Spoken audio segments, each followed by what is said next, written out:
Not the nicest of days, huh? Delivering. Kind of vague. I got whatever nasty bug is going around. Sorry to hear that.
The only way to start the morning, right? Yeah.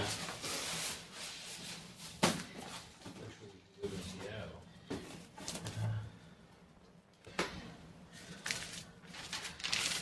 Okay.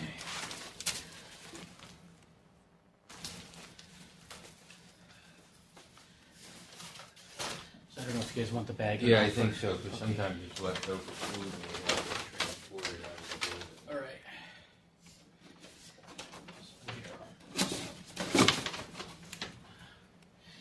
And here, actually, if you pop this out, it'll fold. So that way, I don't know when they'll be here. 10, 15 minutes. Keep it a little bit warmer. Okay.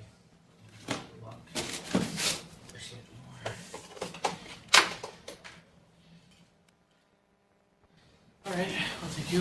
Thanks for coming.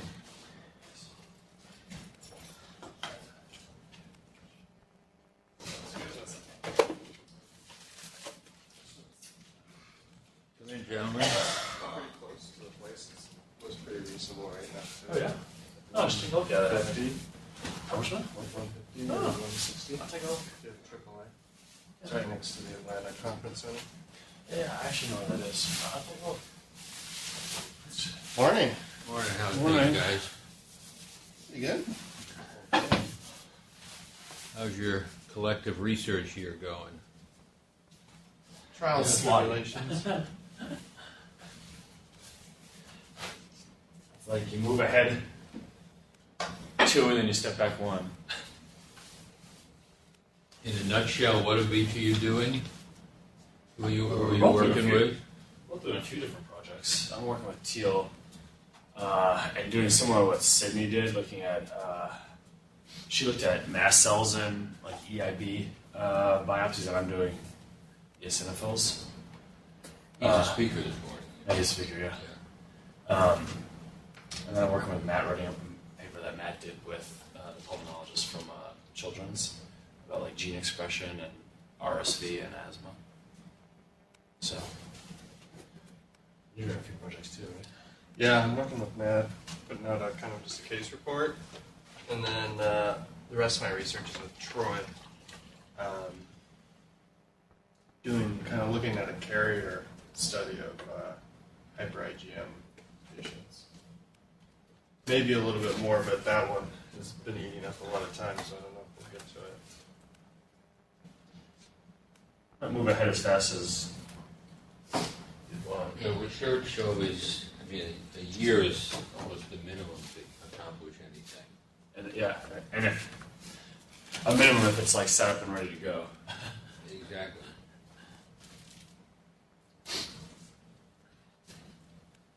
There's other stuff we've been doing. We have presentations that we do for the residents. So, To the I think- internal medicine house staff? yeah, to the medicine house staff. So I think we're doing one in December, one in March. I do December. a couple in December, yeah. I did one at the VA 2 weeks ago. So We both presented at the Alaska meeting as well.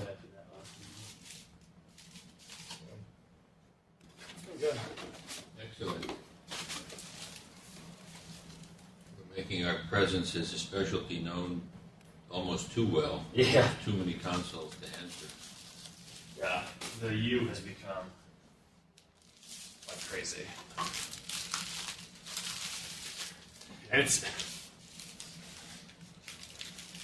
And you like to say in an interesting way, but it really hasn't been that interesting.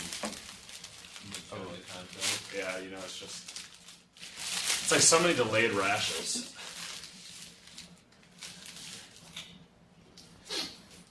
Part of it, is like sort of I guess a misconception, of being able to identify culprits of, delayed rashes with skin testing and stuff like that. And it's like, I have a much better guess than you do. Yeah, if you went to the Northwest Allergy Forum, Mm-hmm. you heard me say last week, I actually think Drew should give that as grand rounds to the staff, and maybe make the point almost as to what you can test and what you can't test. But I think Jake and I are going to be charged with a little bit of that task in a few weeks when one of the talks that we're doing is drug allergy. Okay. The hard part is that the medicine house staff are sort of only part of it at this point, because a lot of these services like oncology use all, PAs essentially. And the problem with PAs are great, but the problem is that they turn over, their knowledge is limited. They're non-medical services too. The surgeons probably have no idea what allergy is. Nope. And then there's a family medicine, because of the family medicine size at UW, there's a family medicine service. They're not involved in it, so it's just there's a wide swath of people you don't target.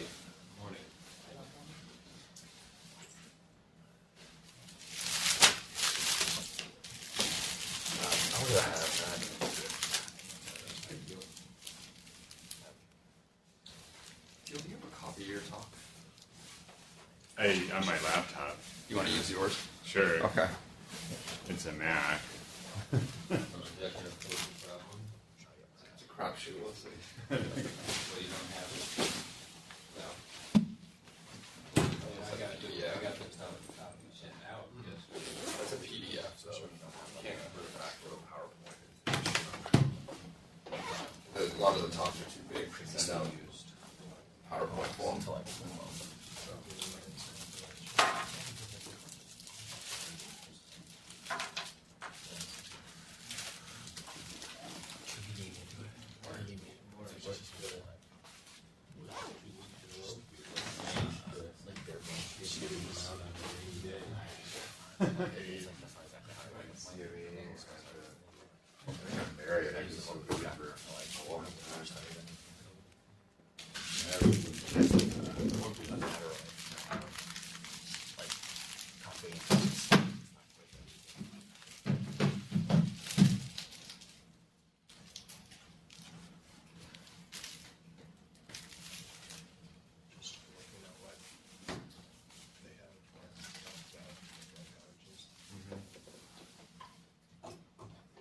Available on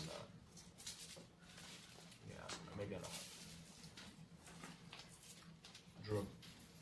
the drug allergy talks. Are those on that SharePoint drive? Yeah, it should be. All right. If not, I haven't looked, but I'll look. yeah. If not, I have it somewhere. All right.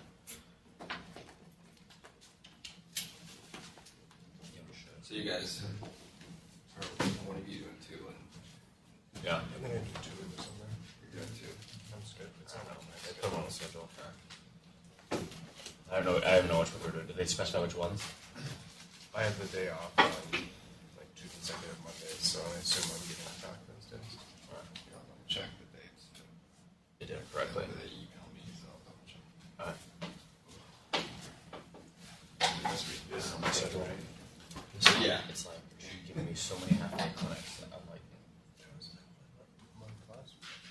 I complained to her about it for like next year. She's like, So were you guys surprised by the fact that we developed our own yeah, asthma questionnaire here in I can't, Seattle? One point. Yeah. Shimla Durfo and it's like ridiculous. Diane Martin had recruited me to work on a project at UW Physicians Network. What do you use? I I don't. We don't This week is the food challenge there. have really. And yeah, the problem is I told Well, you it's not really like that. tomorrow afternoon. So far, It's it's just desire to have a. Because they're doing this potluck thing. Because the tomorrow resource shopping day. Thursday there, and then Tuesday. I'm going to come in the morning to So I mean, we don't have any structure in our. you live on Wednesday. Next week, I guess Tuesday after that presentation. After that church, because they're short up people or something like that. I don't know. Or they added on one. Yeah, we should. Interesting. That real quick. I talked with somebody about it. No. It's really so personal. Have to talk about that if it stays like that.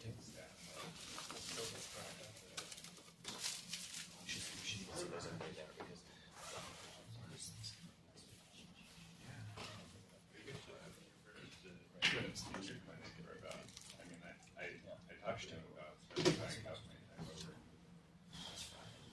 over with you guys.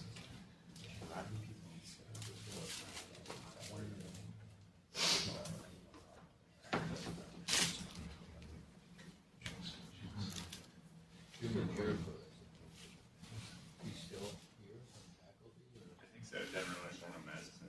he used to be at Harvard View? Yeah, he's still at Harvard View. We had a resident working with us and he was talking about doing class. That's like my kids from circa when I purchased this computer like 5 years ago. 5 years ago.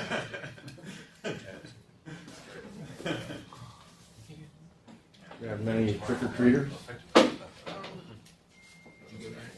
or 30. 15 is all. Yeah, we had 20 or 30. How about you? I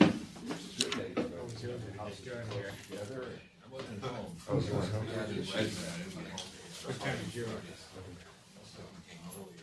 Yeah, I mean, Actually, most are done by 7:30, just the little kids. Yeah. The only people who are coming, so people that are. You dressed that up? I didn't do much, I dressed in my house. You have a bunch of mail here if you want it. Yeah. Doing a big package. I got lots of holiday stuff. Almost as much as Christmas. Francis, she knew she was going to walk through me. I said, no, I would come in. Yeah. So did she know that she was going to come? I texted her last night. I tell you what, it's easy to be lazy and stay home on a rainy morning for. Oh, she knows. Do you have an idea? So yeah. I'll be Is there. it all the I same The system? old system. kind of, there's slight variations, but I'll be there. I just have to leave that on that. You don't. Thursday, did you want to run some? Yeah, I'll probably move my computer over there to make sure it works. She hangs out. Yeah, I'll make sure that works.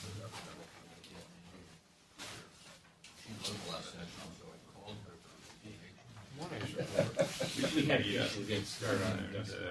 So I didn't realize that I can write the order and not give it to you. she was like, oh, it's going to be really easy. Still working on that. Yeah, but that other study of doing an eosinophil. Yeah, but we need to line up eosinophil donors. Which I have an IRB. We hear the tape, but we don't really have the infrastructure, right? We haven't. So coming up. And we'll help you in the lab. Did we ever ask for additional information? Other one I just. All right, yeah, let's, I'll email you. My girlfriend's going to be next week, so we're going to wash out. You have to basically. So I think in about 3 weeks, we need to make sure that we have a couple of it should be pretty straightforward, but I need that. I'm going to apply also for this. And these are people I'm putting here, so I'm just calling, I'm cold calling people. Yeah, you could just. Well, I mean, if you know what their eosinophil count is. Oh, okay. I do emotional and cough workouts. I don't do it. I don't do it all. I haven't talked to Drew and Matt. Hopefully, I'm I'm probably using that. application. I mean, they've got their own Change little thing and format it every day. It's not a lot of work, but at least the bulk of it is. That's nice. There's no always correlate. You got to feed a lot of information. It's pretty good. Or vice versa, bad asthma. But I think and maybe it's always improved. It doesn't always report. I didn't just like, I gotta look at the art trust again. Yeah, it seems like that'd be pretty safe. Wait on them. That's a good study. Yeah. Once you've got a couple written. Luckily, there's quite a few that keep coming. There was an ATS one that looked like they're more senior. Yeah.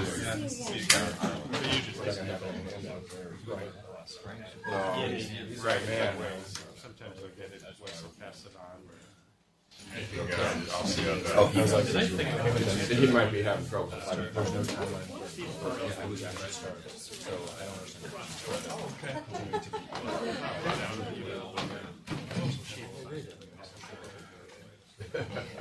Oh, really?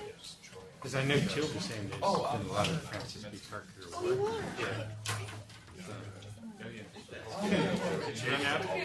Well, I mean, I have no idea.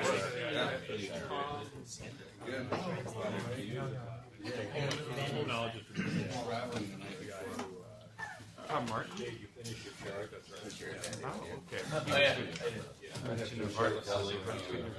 Oh, it is not run out of here. It's actually he's the chief scientist.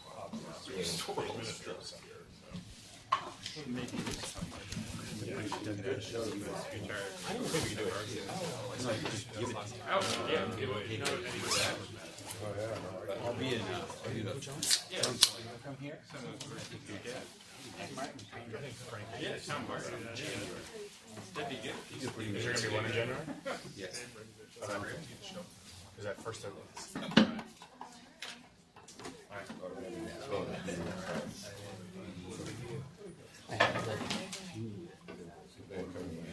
I'm bleeding. I'm trying to find that bandage in the back.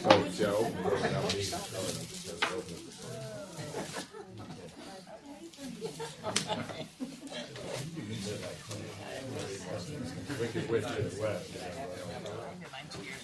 Oh, right. Yeah, how you have your 8 to 10. I was confused. Yeah, Just was like, I was late, so I got it done. And then I realized, oh, I had 2 years to get this done. Oh, thanks.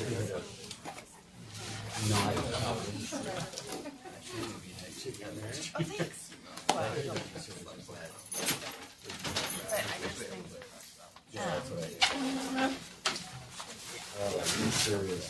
I actually didn't study very much for it. Not in a while.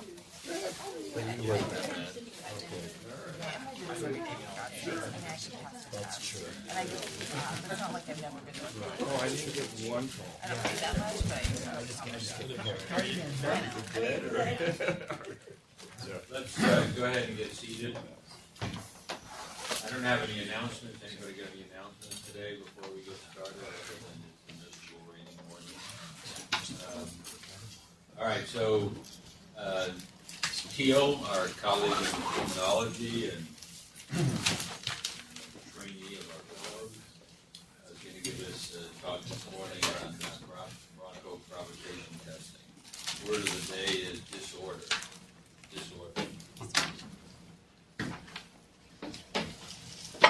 Great, thanks.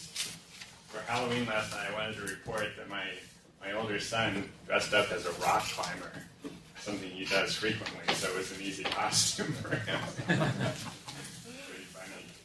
Anything you can get for a candy.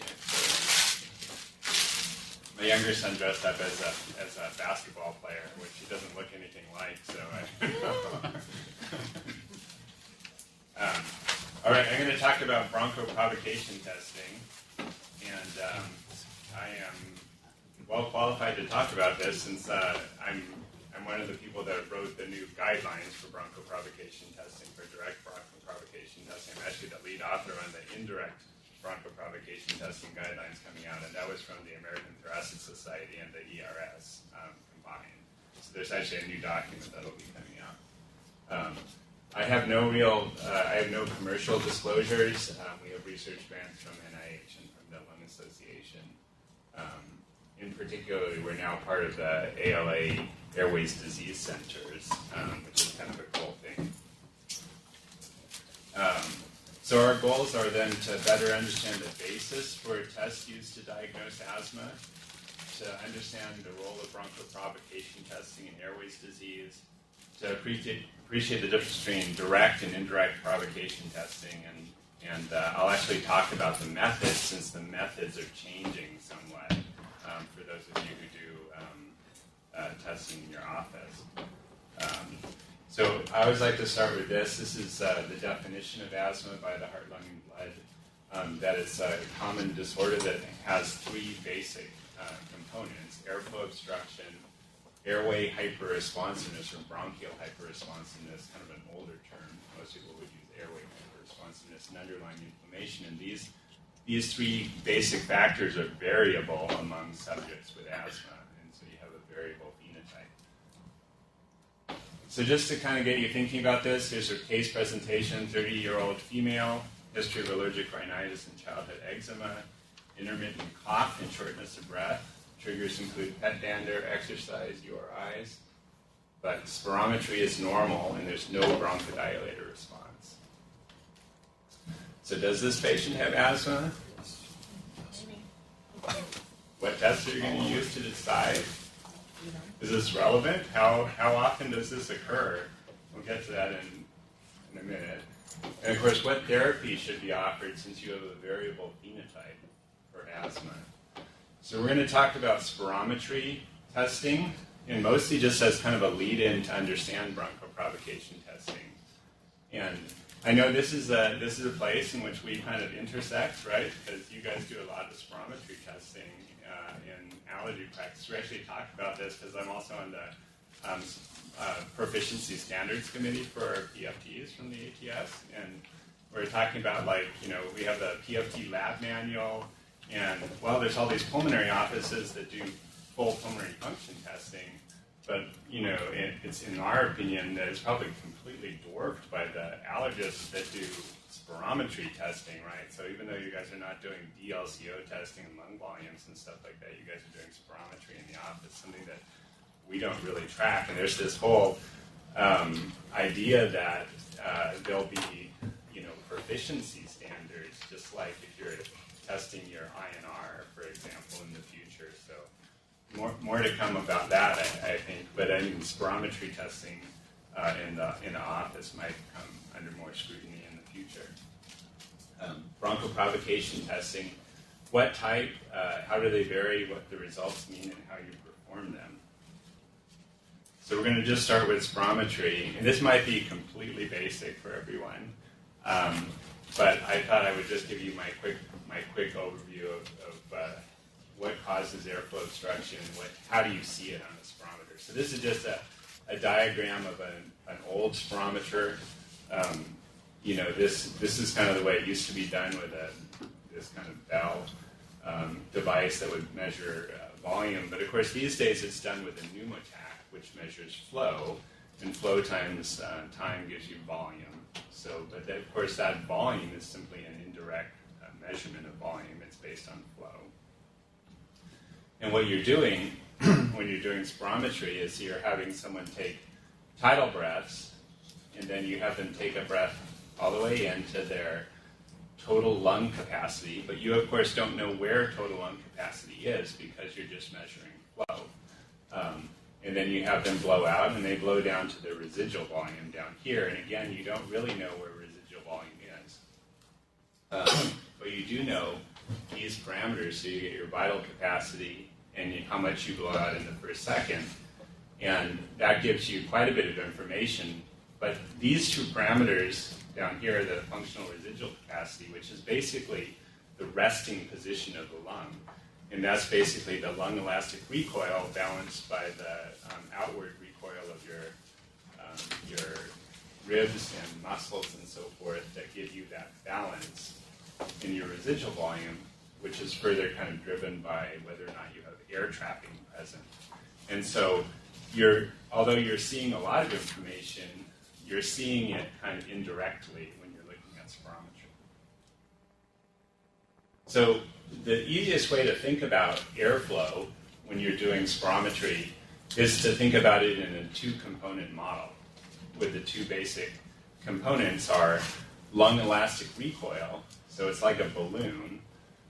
When you inflate it, you have that elastic recoil, so you take a deep breath in, you have that recoil, and then resistance, so the exit from the balloon would give you a component of the resistance to flow through this tube there. And so those two components are what kind of drive things. So when you take a big breath in, then you have a lot of recoil, especially when you're up at total lung capacity.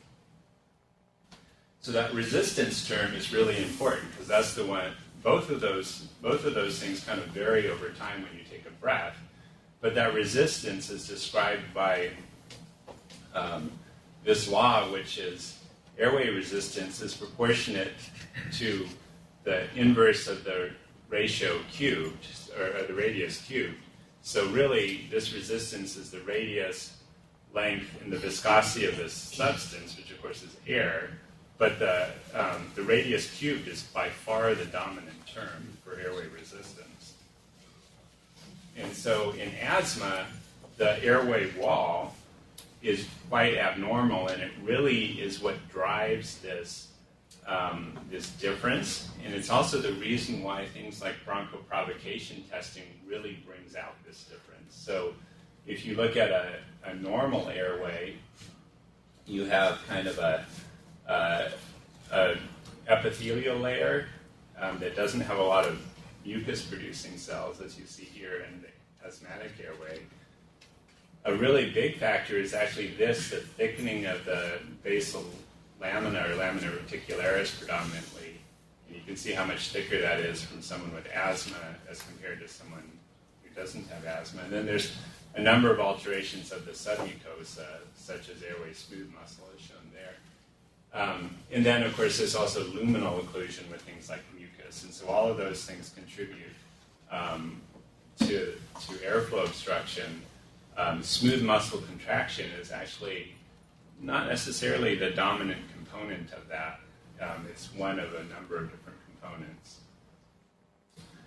And so basically, this is what a flow volume loop looks like. So you're probably familiar with that. This is as you blow out, and then as you blow in, as you breathe in, sorry. And so this, basically what's happening is you take a big breath in, and then the dominant force initially is that lung elastic recoil. And so if it was just like a balloon, it would basically give you a rapid increase in flow, and then that would decrease over time. But there's a second component, that resistance component. And that resistance component is not a simple thing like in the balloon model. As you go down to a lower lung volume, actually your airway resistance goes up even without any other perturbation because your lung volume is lower and your airway radius is smaller, even in normal people. And that's why you see this, that's why it's not like, just a kind of circular flow pattern. And so this is as you go down to lower lung volumes, your flow is tailing off. So enter someone who has maybe even just a minor alteration in their thickness of the airway wall, or their airways are slightly constricted at baseline, for example. This is really brought out during this phase as your lung volumes go down lower because your airway resistance is going up more exponentially during that period of time, and thus you get scooping of the flow volume loop. Now, of course, the interesting thing is that you see this same phenomenon in COPD. The mechanism is slightly different. It has to do with tethering of the small airways. And so the flow volume loops often look slightly different than this, but the ultimate result is pretty similar. And so then you, of course, define airflow obstruction based on the ratio of your FEV1 to forced vital capacity. So in general, unless you have a lot of air trapping, your vital capacity is preserved, but this FEV1 will come up at an earlier time point, and that's what gives you that ratio, which as it's lower is more indicative of airflow obstruction. All right, everyone following that? That's my simplified version of this. It gets pretty complicated if you get some of the real. I always feel like on that committee, they have the. I'm mostly on there because of measuring bronchoprovocation type testing. There's some physiologists that can blow my mind out completely. So when we talk about impulse oscillometry and other techniques, that start to get pretty complicated. So, all right, so that begs the question: how often is baseline spirometry abnormal in asthma? Anyone want to? Brave. 40%. That's pretty close, 40%. So I think overall about 30% of people with asthma have abnormal spirometry. Here's an example from Molly Osborne down in Oregon. This is looking at their database of HMO. So FEV1 greater than 80%, as it's kind of defined by the heart, lung, and blood.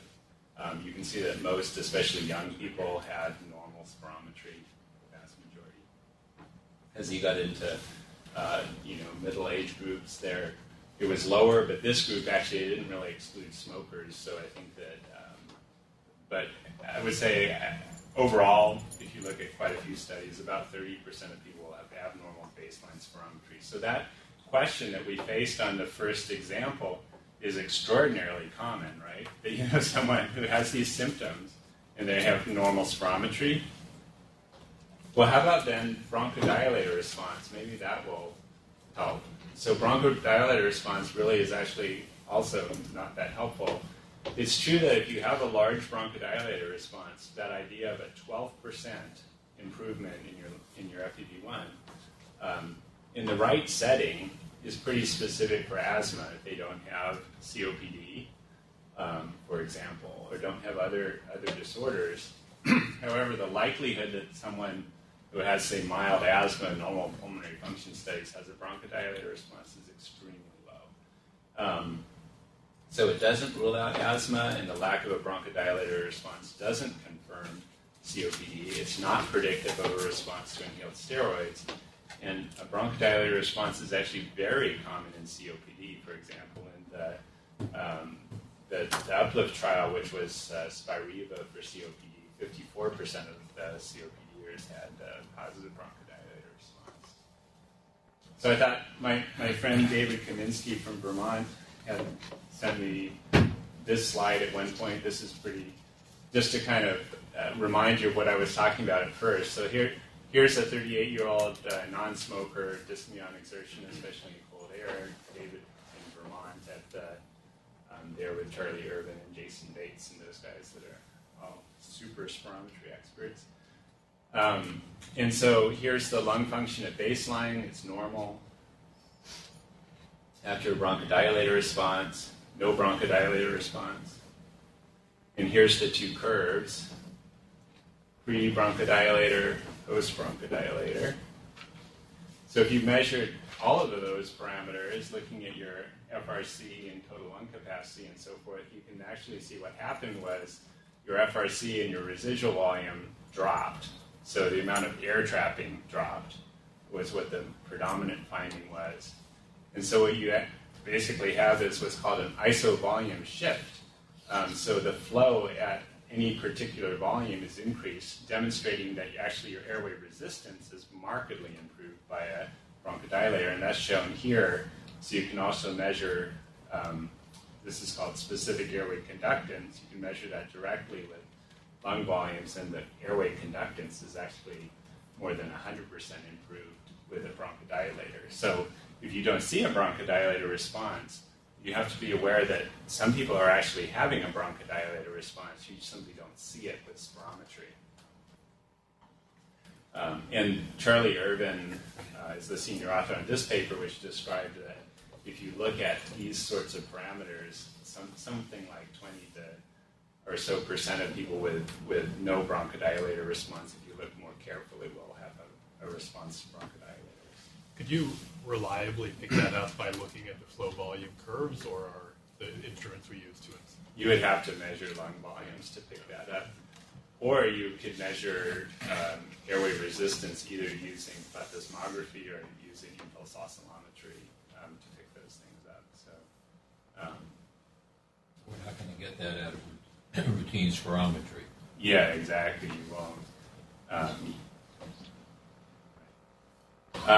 And then I just had this final slide to show, actually therapy still does matter in this group of people that has normal lung function and no bronchodilator response. So this is the Powell study where they looked at people with mild asthma. Less than a third of the people in this study had a bronchodilator response. They all had lung function above 80%. It was actually 80% post-bronchodilators, so they were actually slightly more severe. But you can see the big difference was that if you put them on a steroid, then the severe asthma events over here on this side, including exacerbations and so forth, were pretty markedly different, and then the more minor exacerbations over here. All right, so I think that brings up so if you have normal spirometry and no bronchodilator response, and you really want to know if they have asthma or not, then you can do bronchoprovocation testing. So I have a couple of examples here. So these are two real patients, so 27-year-old with childhood onset symptoms, daytime symptoms 2 times a week, and symptoms during exercise. Second is a 54-year-old male, symptoms of cough and shortness of breath that developed as an adult onset. Daytime symptoms 2 times per week. Symptoms also reported during exercise. So do both of these patients have asthma? Do they have the same asthma phenotype? And what's causing their symptoms? So the first one, if you do spirometry, you get a FEV1 94% within the normal range. The vital capacity is supernormal, 111 essentially. No bronchodilator response. So this would be read out actually as normal spirometry. And so this person has a FEV1 of 66%. Vital capacity is preserved in a large bronchodilator response, 21%. And so, in one case you don't know. In another case, in the absence of other etiologies, you'd be pretty confident that person probably has asthma. So bronchial or airway hyperresponsiveness just refers to the propensity of the airways to narrow when they're challenged with a stimulus. This really allows you to take something to kind of probe the airways to see how they respond to a bronchoconstricting stimulus. It gives you the ability to really look at something very specifically. So it's most commonly associated with asthma, but you can get a little bit of direct airway hyperresponsiveness with other disorders like COPD and bronchiectasis even. And that's because what you're doing is you're taking this, in one case, a normal airway and constricting it with the substance methacholine, which causes everyone's airways to constrict. It's a direct-acting agonist. In the case of the airway from someone with asthma, even if it's not constricted, the wall is thickened because of that thickening of the basal lamina and so forth. And so as you constrict it, the radius will narrow more rapidly, and that leads to this marked exponential increase of airway resistance. So as I was mentioning, there's the guidelines that we currently have are these from 1999. And those had both direct and indirect challenge testing guidelines. These are being replaced with the direct testing guidelines. That's actually in press in the European Respiratory Journal, and then the indirect challenge testing document is to follow that. And so it's really, bronchoprovocation testing is usually good to establish or confirm a diagnosis of asthma. It's good to exclude a diagnosis of asthma, especially if someone has active symptoms. So if they're in a period of quiescence, it might not be as specific. And the two basic tests are these direct challenge tests, and I'll talk about that a little more. Those are sensitive tests, but they're not specific for asthma. They'll occur in other disorders. And indirect challenge tests that are specific to asthma. They don't typically occur in other disorders, but they're less sensitive per se because they only occur in a subgroup of asthmatics at any one time. And so direct challenge testing in the United States is predominantly methacholine challenge testing. In other places, you get histamine challenge testing. I'm sure Pandora knows about histamine challenge testing. But in the United States, it's pretty much all methacholine. And people have also given a variety of other direct-acting things, but they're not used in clinical practice.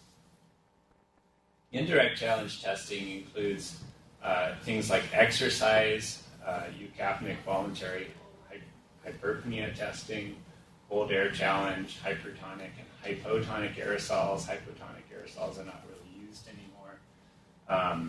And adenosine, those are all what are called indirect challenge tests. And the idea here is that with a direct challenge test, you give something that acts directly to cause airway smooth muscle constriction. Methacholine also causes some vascular leaks, so it's acts on endothelial cells and also causes some secretion, so you get a little bit of mucus release with that directly. And that causes airflow obstruction. Whereas indirect stimuli work through intermediary cells, such as leukocytes and neuronal cells. Once you activate them, they will then cause airway smooth muscle constriction, vascular leak, and goblet cell release, essentially. And so an indirect stimulus will act indirectly to cause bronchoconstriction like that. So the way a methacholine challenge test works is like so.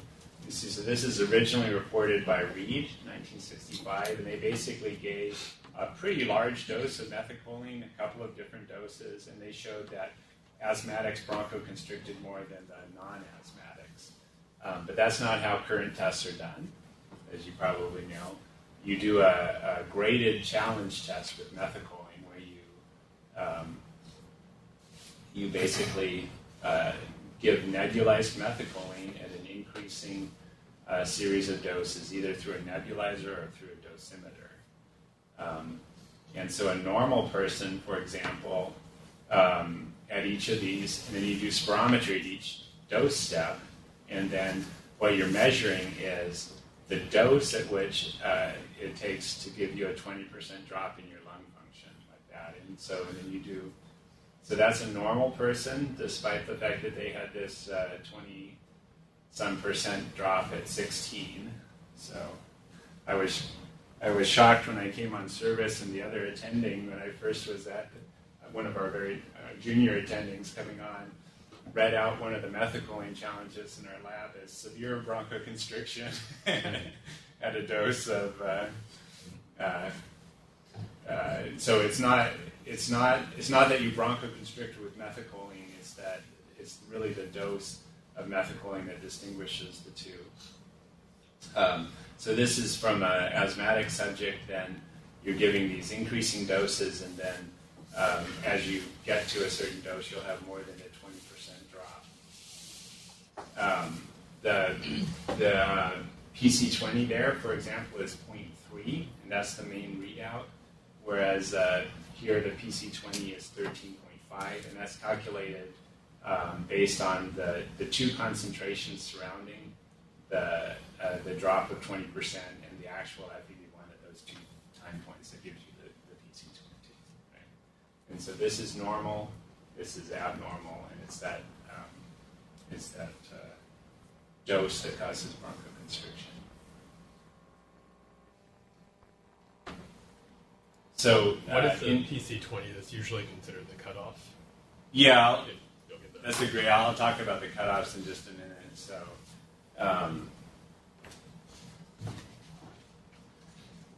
that's what actually the reason I was mentioning that about even one of our new pulmonary attendings. It is something that is highly misunderstood about how you read these things, because like in genetic studies, so the cutoff clinically, people will give up to a dose of 16 right? And so in genetic studies where they're using airway hyperresponsiveness as the quantitative trait, they'll give like 64 or 128. And once you start giving those higher doses, I mean, everyone will bronchoconstrict. The fact that someone bronchoconstricted at 16 is well within a population norm, but of course, there's plenty of people that wouldn't bronchoconstrict at all at 16, and so there is some, to the degree that that represents genetic variation in airway hyperresponsiveness, it's still a quantitative trait, but it's well within the normal population,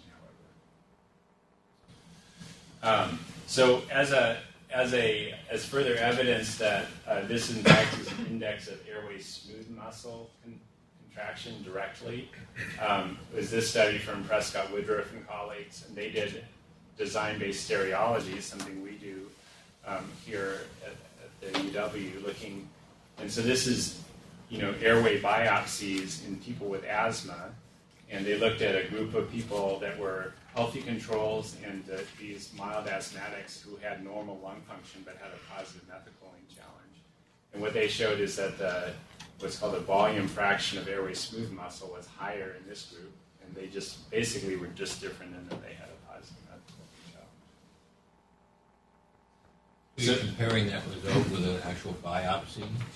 Yeah, those are a series of airway biopsies in people, like we've done for some of our studies, and then you basically do, with stereology, a volume reconstruction of the airways. It's really quite a powerful technique. Really, only our lab and then the UCSF group who taught us originally how to do this stuff. The two labs did that. So with methicillin challenge, there's not a lot of contraindications. You can go down to an FEV1 of 60%. If you, of course, the thing is you probably don't need to do it in most people that have an FEV1 of 60%. Maybe if they don't have a bronchodilator response. You need to, because you're looking at 20% difference, you need to make sure that the spirometry is pretty rigorous so that you can tell when they have a difference. If someone's lung function is not reproducible, it's going to be hard to give them a challenge test. You should, cardiovascular disease, and hypoxemia, recent eye surgery are all kind of contraindications to giving methicillin. So this is where things get a little sticky, and I thought I would digress a few minutes and tell you about what the old guidelines show and what the new guidelines are going to be, right? So the current guidelines use this thing called the English right nebulizer, and you'd use this with 2 minutes of tidal breathing. So does anyone use this in their office? English right. So it's not been available for a long time, but this is actually the only nebulizer that's on the current guidelines for using the tidal breathing protocol. We don't have one at the U either, so. And there's a second method that's outlined on those guidelines with a dosimeter, and I guess fortunately there the DeVilbiss 646 is still available, and it's a dosimeter. So basically you take a deep breath, and from that FRC up to total lung capacity. However, even in the old guidelines, it says that this is the non-preferred method. And then since that time, and the reason it was the non-preferred method was because it's known that how you take a breath gives you a completely different dose of methicillin. And so it has variable output. And then since that time, there's been several studies that have shown that if you take a deep breath during a methicillin challenge, depending on how you take that breath, you can actually break bronchoconstriction. And so it's even more the non-preferred method, and it's actually being taken off of the new guidelines that you use in the dosimeter, right? And so actually, and if you have one of these, according to the guidelines, you actually have to generate your own calibration curve in which you see how much this nebulizer is putting out at different flow rates in your lab and weigh it pre and post to determine how much is being delivered from the nebulizer. So it's kind of problematic. But basically this is done with a 2-minute inhalation cycle, A spirometry is done at 30 and 90 seconds after each concentration. You had to calibrate it beforehand. You go through dose steps up to 16, and you do those spirometries. You stop when FEV1 is below 20%. So, unfortunately, if you just substitute out a modern nebulizer, you get a completely different thing. Because modern nebulizers have much higher efficiency than a right nebulizer. And these days, you can actually define the output rather than just measuring it. You can define it at the manufacturer. Usually it's not very variable. You can use a breath simulator, which actually gives you an idea of where how much is actually being delivered to the airways. It's thought that particle size is really important. It needs to be a fairly small particle size. So just using the nebulizer you use for albuterol is not the right thing to use for a medical challenge. But however, we have all this information about using the English right nebulizers, so it's thought that we should try to get results that are kind of similar to that, in that the right nebulizer had a particle size below 2 microns,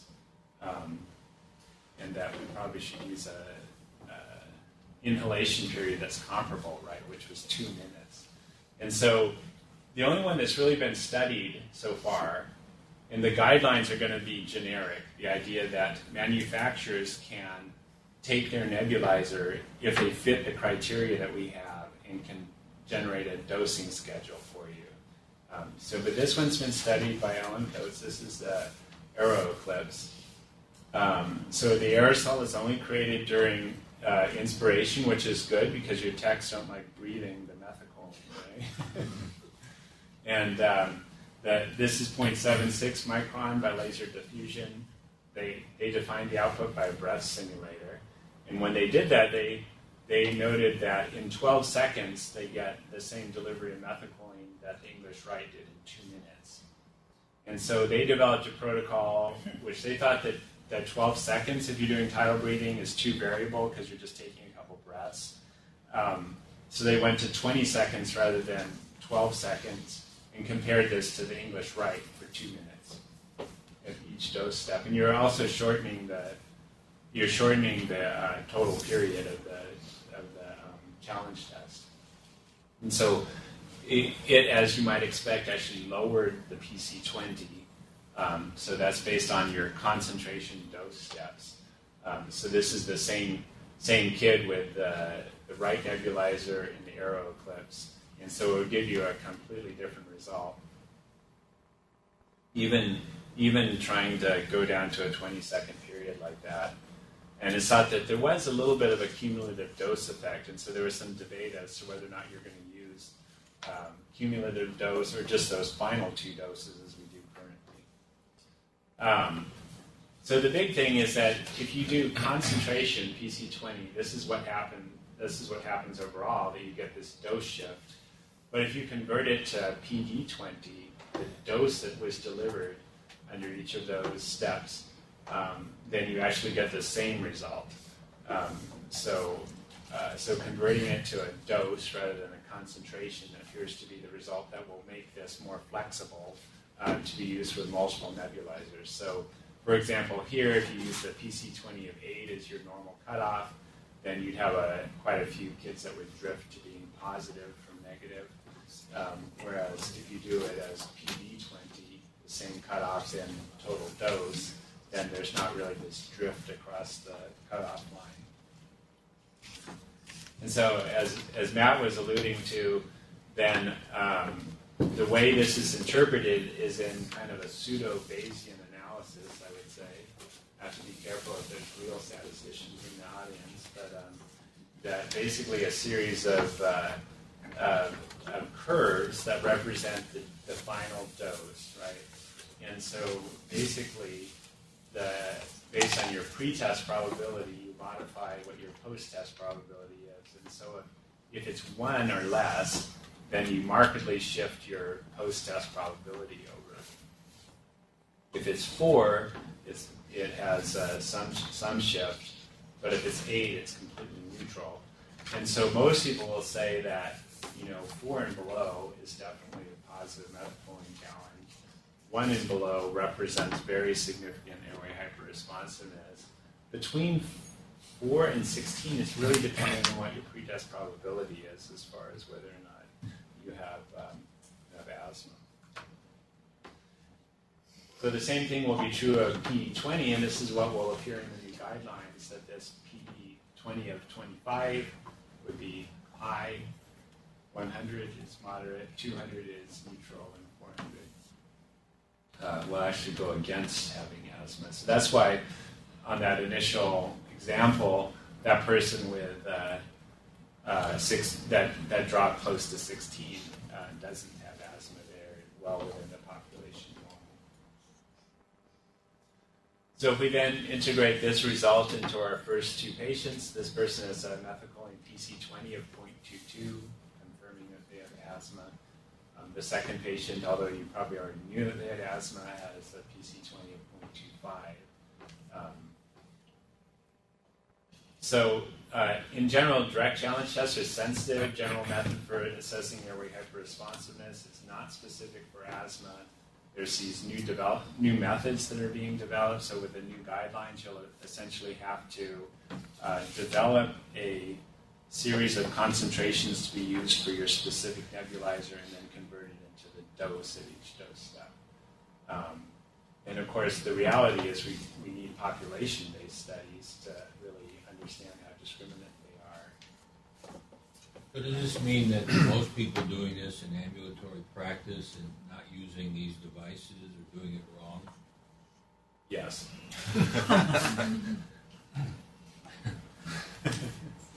Teal, there was a lot of controversy a long time ago about methacholine being indirect too, causing mast cell activation and other inflammatory changes. And there were always a couple articles showed it did cause inflammation, but then the book suggested not. What's the current? Well, I think, that's been studied by several people, like Monica Kraft's paper that showed no changes in inflammatory mediators. I don't know. I agree that it's kind of a subtle distinction because methylcholine does seem to cause like goblet cell granulation and things like that. So I think on balance, it's most supportive of it's pretty much an indirect challenge. A direct challenge test. Just have a quick sideways question. Over the last 8 years or so, there's a couple studies, mainly in kids, Bob Lemansky's stuff, suggesting with normal FEV1s, he found a correlation between FEF 25-75, like under 60, correlating with positive methylcholines. Do you make much of that, or? Yeah, well, I think that there probably is a correlation. Part of that is because of airway geometry. You still have the same, the reason we don't use the FEF 25-75 and things like that is just because it depends on how you generate flow.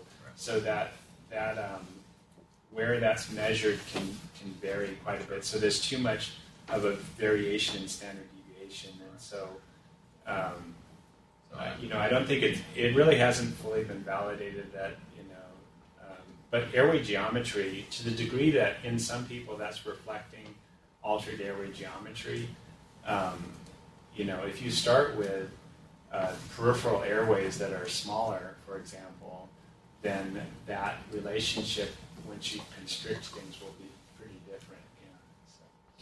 If you have that nebulizer deal that only sends out a pulse when the patient breathes in, can you do the methacholine in a non-ventilated area with that, or do you still have to have it in a... Yeah, I think that's the idea, that it's a breath-actuated nebulizer so the patient gets all that. So we could technically do that other than in a pulmonary function lab, just in a clinic? Yeah.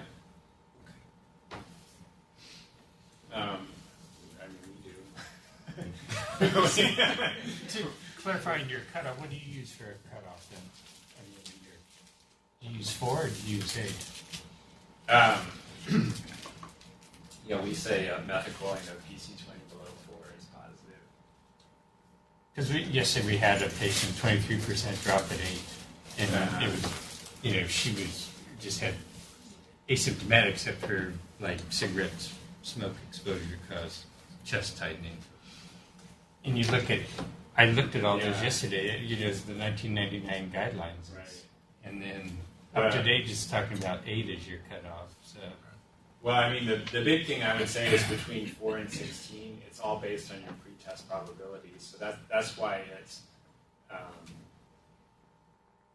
you know, that person's not very hyper-responsive. They, you know, in the right setting, that could be consistent with asthma. It's really, it doesn't tell you one way or the other, yes or no. So, and probably if she's asymptomatic during the period when you're doing it, you know, PC20 around 8 is probably pretty suggestive that they have asthma.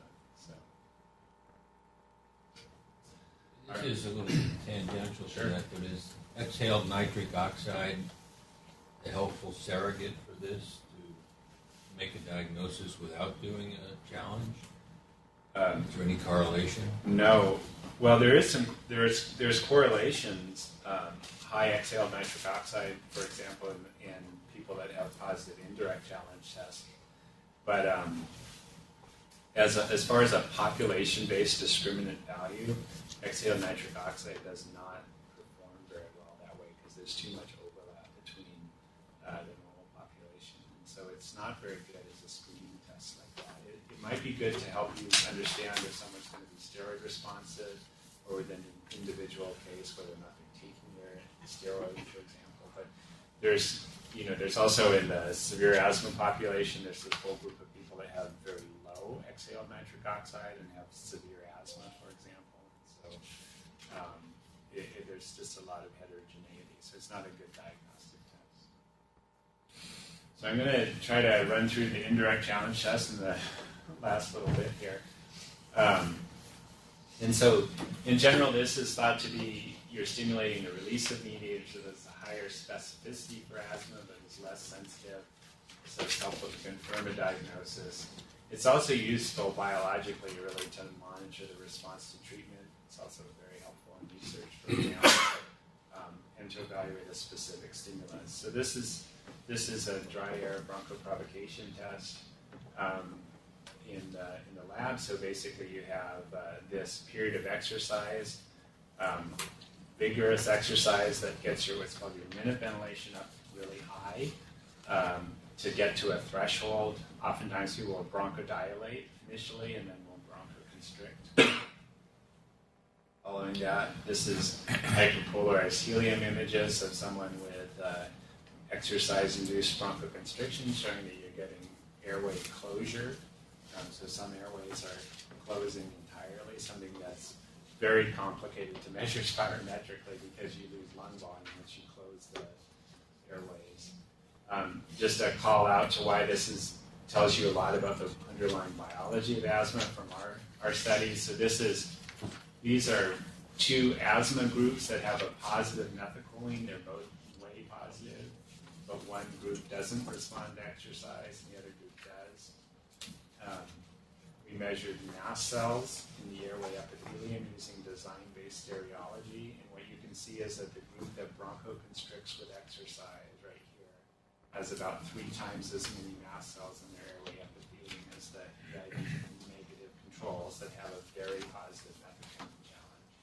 Right? And so it's really telling you quite a bit about the biology of that specific group of people, right? So that's different. And so the maximum fall in lung function post-challenge is related to the mast cell CPA3 copy number in the airway epithelium.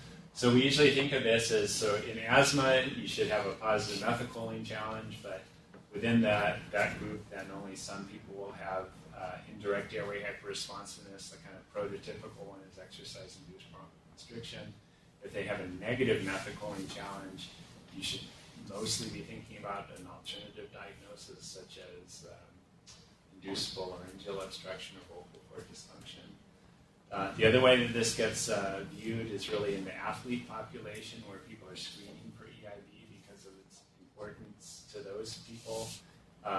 The vast majority of studies show that athletes that screen positive for EIB also have a positive methacholine challenge, but there's at least 2 studies that suggest that there's some discordance, that you can get some people that have a negative methacholine challenge and will still bronchoconstrict to exercise. So have a lot of indirect hyperresponsiveness, but not necessarily direct hyperresponsiveness.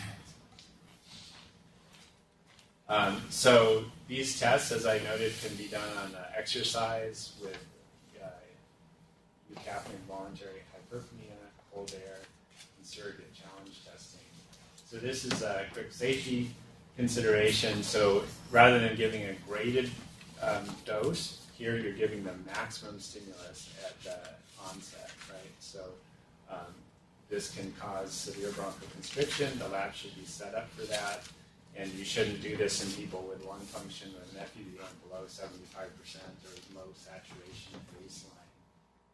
It's contraindicated with cardiovascular disease. And it's thought that you should have a physician immediately present. And you should have everything ready to reverse bronchoconstriction in this case. Teal, is there a requirement on specific temperature of the challenge lab? Because, cold air is going to set them off. So does your test have to be done at 78 degrees or 80 degrees? Or? Yeah, let me just describe the test. So it's really not the coldness of the air; it's really the dryness. The key thing I'm glad you brought that up. So the key thing is really that you're trying to get this period of ventilation that's very high, and the way you achieve that is either by getting them to 85% of the predicted heart rate and keeping them there for 6 minutes. And you want to do that, you want to get them there very quickly, because if you warm them up, you'll inhibit bronchoconstriction. So you want to rapidly get up to 85% of your maximum heart rate. Or if you want to be complicated, you can actually measure ventilation. But very few labs do that because it adds extra equipment into the device. And so you got to sustain it there for 6 minutes. And what's shown is that until you hit about 6 minutes, somewhere between 4 and 6 minutes, people hit their kind of maximum stimulus for bronchoconstriction. And that's why if you do this during dry air, adding in cold air and so forth like that doesn't matter at all, because the main stimulus is just that high ventilation stimulus. So in general, it should be dry, and you shouldn't have warm air. So this is, for example, in our old PFT lab, a setup. We're using a reservoir with gas from the wall circuit, which is completely dry. And so, the difference between cold air and ambient air is typically its water carrying capacity. And so you've completely eliminated that factor by giving them dry air here from the reservoir. And so you do spirometry beforehand, you do that rapid increase in their heart rate up to their target, sustain them there for 6 minutes, and you do spirometry for 30 minutes afterwards. So this is basically creating a sink in which you're transferring heat and water from the lower airways out under virtually all conditions. And if you look within that first 6 minutes about the dependence on respiratory water loss, give like a 2-minute stimulus, a 3-minute stimulus, the amount of bronchoconstriction is directly related to how much water you lose. And just kind of as a thought model of some of these other stimuli, such as mannitol, when you're breathing at high ventilation, you're losing water, which is transiently changing the airway surface liquid osmolarity. You can create that same condition by simply adding an osmolar stimulus, such as mannitol or hypertonic saline. And so this is recorded as a response to challenge about how much you fall from baseline, essentially. This can equivalently be done on an exercise bicycle, although usually your minute ventilation is slightly lower on a bicycle, and so thus it's somewhat less of a stimulus unless you really get them going. You can similarly do this test with what's called eucapnic voluntary hyperpnea, where you have the subject breathing from a reservoir. Because they're not exercising, they'll pass out if you just have them hyperventilate. And so you have to have a 5% CO2 air mixture in line so that they won't get hypocapnic. And then you have them ventilate on a metronome, essentially. And then you have to confirm that their minute ventilation is at the target with a second balloon. So that's an EVH setup. We have never set this up in our lab. So they do that for the same 5 to 6 minutes of steady state, target minute ventilation of 60 to 85%. And so it's pretty similar to exercise. It's generally thought to be a bit more sensitive. There's a bunch of studies that show that. FEV1 will drop usually a little bit more with EVH than it will with exercise. Cold air challenge. So as I think I've gone over all of this, cold air challenge, cold air does have a lower water carrying capacity, but really adding it in doesn't change anything if you've done a challenge test which reaches the maximum threshold already. So it would if you did like a 3-minute challenge and add cold air in, for example. But that's not kind of like the way these things work. So it doesn't really change things. Oh, and there's that. Also, there are several studies that show, at least in elite athletes, adding cold air on the face can cause some bronchoconstriction, probably through cholinergic reflexes. So you do measurement post-exercise spirometry. The thing is, you no longer do 3 efforts the way you normally do for, I know we didn't talk about spirometry standards. Normally you do 3 efforts within 0.15 meters. You have to have 2 within that parameter for it to be acceptable. In this case, you just do 2 spirometry maneuvers, and the reason for that is that you'll bronchodilate a little bit with persistently taking deep inspirations, and so you just do 2. Do the lower of the 2, or I'm sorry, the better of the 2. And so usually you hit a nadir in 5 to 10 minutes of stopping. You plot this as the drop in lung function after exercise, and 10% is abnormal based on 2 standard deviations from the mean, but that is not as reproducible as you might like, so oftentimes people use a 15%. You can also quantify that by what's called the area under the FEV1 time curve, which is an integration of this. And some people will grade severity based on kind of mild, moderate, and severe based on the drop. Just have a final couple slides to give a call out to a test that's not currently available in the United States, but it's available in multiple other countries. Is the mannitol challenge test. And actually this was ready to roll out in the United States, but then there was a manufacturing problem with the mannitol. But basically, this is inhaled dose steps of osmotically active substance, mannitol. And so you can basically, depending on, so a normal person can go up through these doses of mannitol without any trouble. But if you have airway hyperresponsiveness, then you'll bronchoconstrict. And that bronchoconstriction is pretty strongly associated with your fall in FEV1 after exercise within a population that has exercise-induced bronchoconstriction. When you roll this out into a more general population, this looks a lot more like a methacholine challenge, interestingly enough.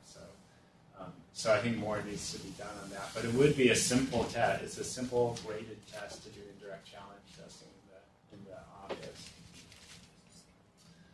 So just the final slide, integrating these results. So the first patient here, normal lung function, positive methacholine challenge, dry air exercise challenge, has a marked bronchoconstriction. Second patient, reduced lung function at baseline, bronchodilator response, positive direct challenge test, completely negative dry air exercise challenge test. Just showing that there's this marked heterogeneity in your asthma population. All right, so AHR, key diagnostic tool, it represents a number of different things: airway structure, airway inflammation, airway remodeling. Direct challenge tests are sensitive, but less specific, and indirect challenge tests are specific, but not as sensitive.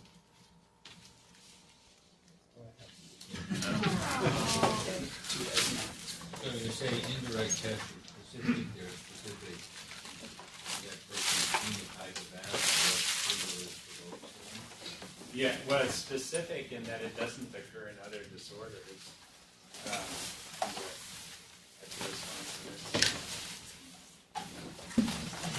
All right, thank you. I know that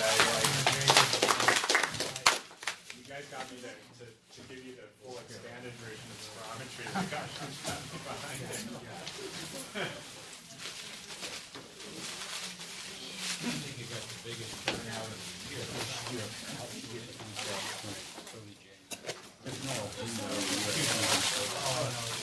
Thank you.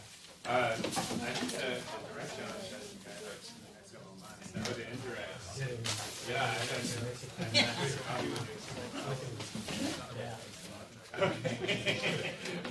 no, actually, we wrote the draft 2 years ago, and it got, and we have voting today. It is unbelievable.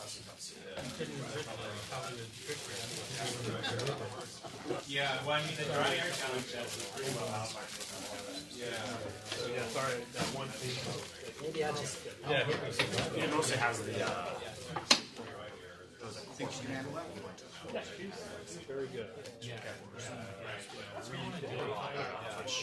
I don't know about that. Yeah. Speaking of which, Drew, I just want to make sure Yeah. I talked to she said it was pretty good.